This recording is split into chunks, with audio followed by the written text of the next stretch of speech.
Hello bachcho, let us read the question. The question says, which of the following are chemical changes? And we are given with the names of different changes. We have to tell whether which of them are chemical changes. तो कोई भी change क्या हो सकता है? या तो chemical हो सकता है या तो फिजिकल हो सकता है ना? क्योंकि हमारे पास चेंज तो दो ही होते हैं, या फिजिकल चेंज होगा या फिर केमिकल चेंज होगा। हमको बताना है कि इन गिवन चेंजेस के नेम्स में कौन सा केमिकल चेंज है। तो सबसे पहले हम जानते हैं कि फिजिकल और केमिकल चेंजेस बेसिकली होते क्या हैं, है ना। तो physical changes and chemical changes, क्योंकि कोई भी चेंज या तो फिजिकल होगा या तो केमिकल होगा। हमको केमिकल बताना है, तो जो भी चेंज केमिकल इनमें से नहीं होगा वो फिजिकल चेंज होगा।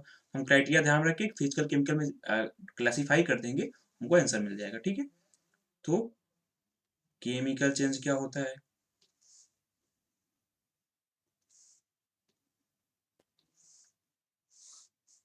तो सबसे पहले पॉइंट, अगर हम फिजिकल चेंज के बारे में बात करें तो फिजिकल चेंजेस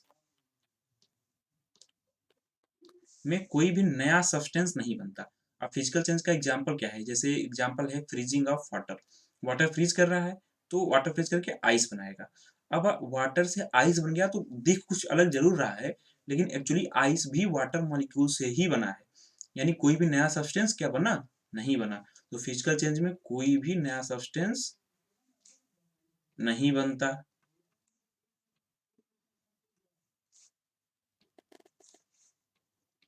लेकिन केमिकल चेंज की बात की जाए तो केमिकल चेंज में क्या होता है, जैसे बर्निंग ऑफ पेपर है, पेपर बर्न कर रहा है तो उसमें क्या बनता है? उसमें ऐश बन जाता है, कार्बन डाइऑक्साइड बन जाता है, स्मोक बन जाते हैं। तो पेपर से कुछ ऐश बन गया, कार्बन डाइऑक्साइड बन गया, स्मोक बन गया, कुछ नई चीजें बन गई ना। क्योंकि पेपर में तो नहीं था, कुछ नई चीजें, कुछ अलग ही चीजें बन गई, तो नया सब्सटेंस का फॉर्मेशन हो गया ना। तो इस बेसिस पे chemical change physical physical change से डिफर कर गया। यानी इसमें न्यू सब्सटेंसेस फॉर्म हो जाते हैं केमिकल चेंज में। ठीक है,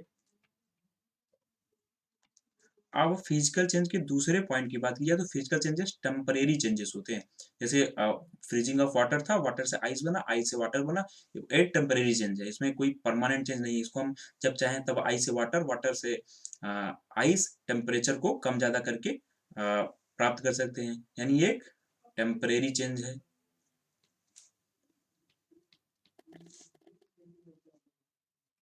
केमिकल चेंजेस की बात की जाए तो ये परमानेंट चेंज होता है। जैसे अगर पेपर से स्मोक कार्बन डाइऑक्साइड बन गया तो फिर हम वो परमानेंट हो गया, फिर हम स्मोक कार्बन डाइऑक्साइड से फिर हम पेपर प्राप्त नहीं कर सकते। ठीक है, तो ये एक परमानेंट चेंज है।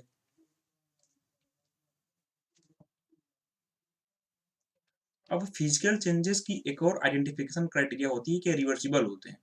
रिवर्सिबल कहने का मतलब ये है कि जैसे फ्रीजिंग ऑफ वाटर है, वाटर को हमने फ्रीज किया, आइस मिला, आइस को हमने फिर आइस को हमने फिर टेम्परेचर बढ़ा दिया, फिर हमको वाटर मिल गया, है ना। तो हम आइस से वाटर, वाटर से आइस, आइस से वाटर बदल सकते हैं, वाटर से हमको आइस मिल सकता है। यानी रिवर्सिबल है ना। लेकिन केमिकल चेंजेस की बात की जाए तो ये इरिवर्सिबल होते हैं। यानी अगर पेपर को हमने बर्न किया, हमको कार्बन डाइऑक्साइड, स्मोक, ऐश मिल गया, तो हम स्मोक, कार्बन डाइऑक्साइड, ऐश से फिर पेपर प्राप्त नहीं कर सकते, है ना। तो क्या हो जाएगा? ये इरिवर्सिबल होता है।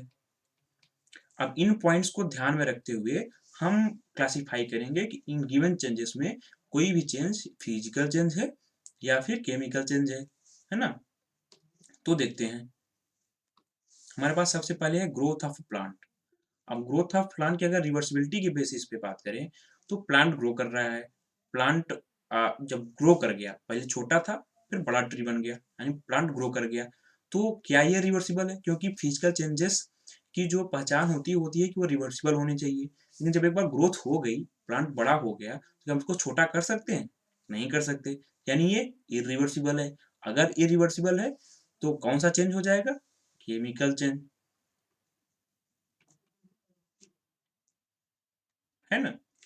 रस्टिंग ऑफ आयरन, अब रस्टिंग ऑफ आयरन की बात की जाए तो जब आयरन वाटर और यानी मॉइस्चर और एयर के एक्सपोजर में आता है तो उसमें रस्ट जमा हो जाते हैं, यानी उसकी उस आयरन जो है वो उसका क्रोड होने लग जाता है, उसमें रस्ट जमा हो जाता है, यानी आयरन की क्वांटिटी गड़बड़ होने लग जाती है। तो क्या एक बार रस्ट उस पे जम गया तो क्या हम ऐसा कुछ कर सकते हैं क्या कि वो जो रस्ट है वो फिर से आयरन बदल जाए? क्योंकि chemical change basically chemical reaction होता है, यानी आयरन से हाइड्रेटेड फेरिक ऑक्साइड जो रस्ट का फॉर्मेशन हो गया, हाइड्रेटेड फेरिक ऑक्साइड ही रस्ट होता है।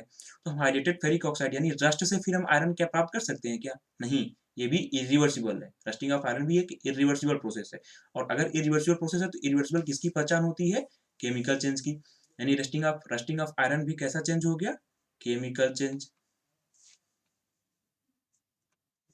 सी में हमें बोल रहा है mixing of iron filings and sand. अब हमने आयरन फिलिंग्स और सैंड को मिक्स कर दिया, और उनको हमने मिक्स कर दिया, और हम चाहें तो आयरन फिलिंग्स और सैंड को अलग भी कर सकते हैं। कैसे? मैग्नेटिक सेपरेशन से। मैग्नेट लाएं, आयरन फिलिंग्स अलग हो जाएंगी, सैंड अलग हो जाएंगे, फिर चाहे तो हम मिक्स कर दें, यानी एक टेम्परेरी चेंज है। और अगर टेम्परेरी चेंज है और रिवर्सिबल भी है, मिक्स भी कर सकते हैं फिर अनमिक्स भी कर सकते हैं।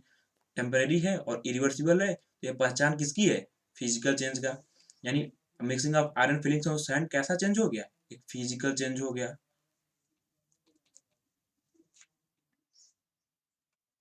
कुकिंग ऑफ फूड, टी में हमें बोल रहा है कुकिंग ऑफ फूड, यानी फूड की कुकिंग। और हमने जब फूड को कुक कर दिया तो इसकी रिवर्सिबिलिटी के बेसिस पे बात की जाए तो फूड को कुक कर दिया, अब क्या कुक्ड फूड को हम अनकुक कर सकते हैं? नहीं कर सकते ना, यानी इरिवर्सिबल है, परमानेंट चेंज हो गया। फूड कुक्ड हो गया तो हो गया, हम उनको अनकुक नहीं कर सकते, यानी फिर वापस उसी अवस्था में नहीं ला सकते, यानी ये इरिवर्सिबल प्रोसेस हो गया। और अगर इरिवर्सिबल प्रोसेस हो गया तो कौन सा चेंज हो जाएगा? Chemical change.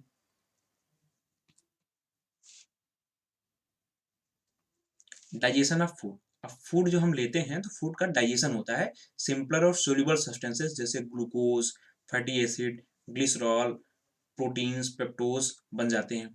अब इन सब सब्सटेंसेस से glucose, fatty acid, glycerol, peptones, peptide से क्या हम वापस से फूड जो हमने खाया था वो प्राप्त कर सकते हैं? नहीं कर सकते, क्योंकि ये भी एक परमानेंट चेंज है, इरिवर्सिबल है, वहां से हम इनको वापस नहीं प्राप्त कर सकते। यानी डाइजेशन ऑफ फूड भी एक कौन सा चेंज हो जाएगा? Chemical change.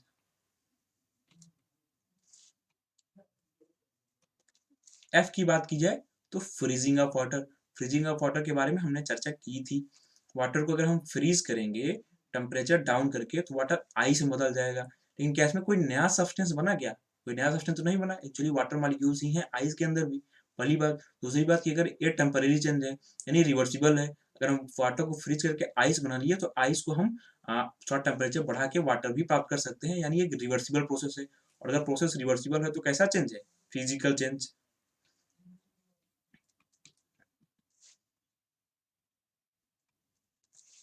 जी की बात की जाए तो बर्निंग ऑफ कैंडल, यानी कैंडल बर्न कर रहा है, यानी वैक्स बर्न कर रहा है। अब जब कैंडल बर्न कर रहा है यानी वैक्स बर्न कर रहा है तो नए सब्सटेंसेस तो बन रहे हैं, जैसे स्मोक बन रहा होगा, कुछ कार्बन डाइऑक्साइड बन रही होगी। पहली बात तो नए सब्सटेंसेस बन रहे हैं। दूसरी बात कि जब कैंडल बर्न कर जाता है तो क्या हम उसको वापस से कैंडल बना सकते हैं? क्या प्राप्त कर सकते हैं? नहीं कर सकते। यानी ये परमानेंट प्रोसेस है और इरिवर्सिबल प्रोसेस है। और कोई भी चेंज अगर परमानेंट हो और इरिवर्सिबल हो तो वो चेंज कैसा हो जाता है? वो चेंज केमिकल चेंज हो जाता है। यानी बर्निंग ऑफ अ कैंडल भी कैसा चेंज हो गया? Chemical change. तो हम फाइनल आंसर की बात करें तो हमारे पास केमिकल चेंज जो जो मिला वो है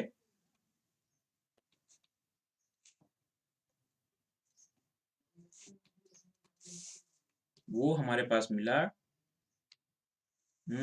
ए growth of plant, B rusting of iron. A growth of plant हमारे पास केमिकल चेंज मिला, बी रस्टिंग ऑफ आयरन हमारे पास केमिकल चेंज मिला,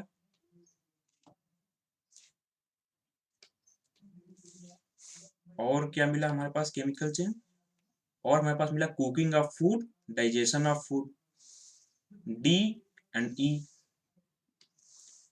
डी कुकिंग ऑफ फूड भी एक केमिकल चेंज है, और ई डाइजेशन ऑफ फूड भी एक केमिकल चेंज है। उसके बाद हमारे पास बर्निंग ऑफ कैंडल यानी जी भी एक केमिकल चेंज मिला। जी यानी burning of candle.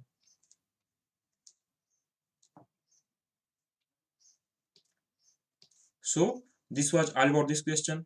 Hope you understood it well. Best of luck.